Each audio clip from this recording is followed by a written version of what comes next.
want to be fair to everyone here, because what you've just described, Thomas, is not the same thing as a lot of the reporting has described. Other contributors have said that there was alcohol freely available, about welfare that didn't catch them when they fell.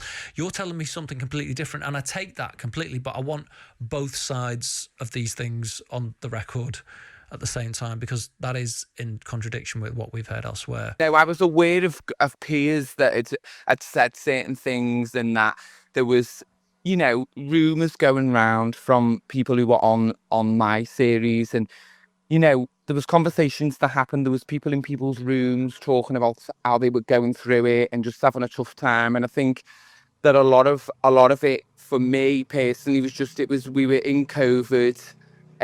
People were isolated. Everyone was a bit chaotic. There was a lot of drink involved that we absolutely supplied ourselves and was not supplied by the show. I'd just like to say that as well.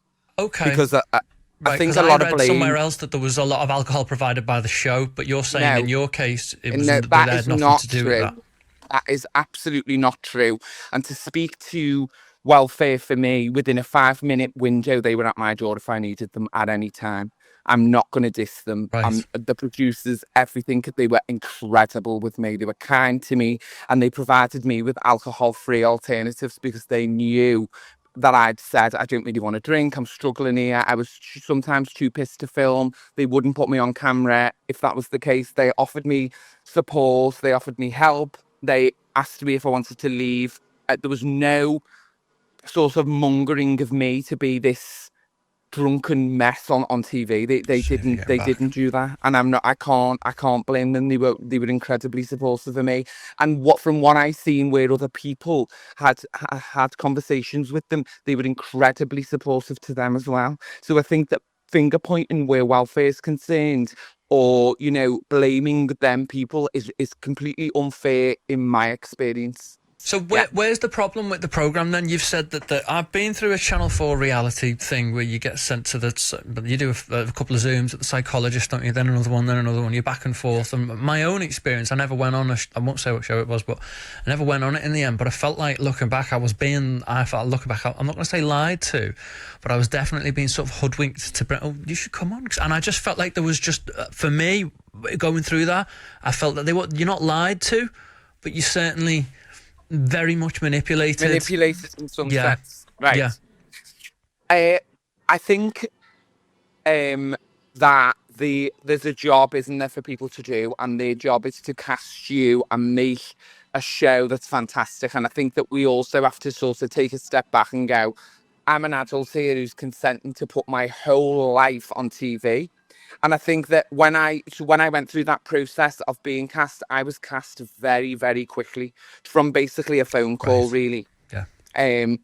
Because I was giving them what they wanted, and I think people are naturally made for TV. They're naturally made to be reality stars or whatever situation that is. And I think Scouse people in general are funny, they're outgoing, they're willing to get involved, and I think it just sort of was the timing was, I seen the show as sort of a saviour for me, trying to take time away from life where I was taking drugs and drinking, and it didn't. It actually made it worse. But that's not down to anyone but me.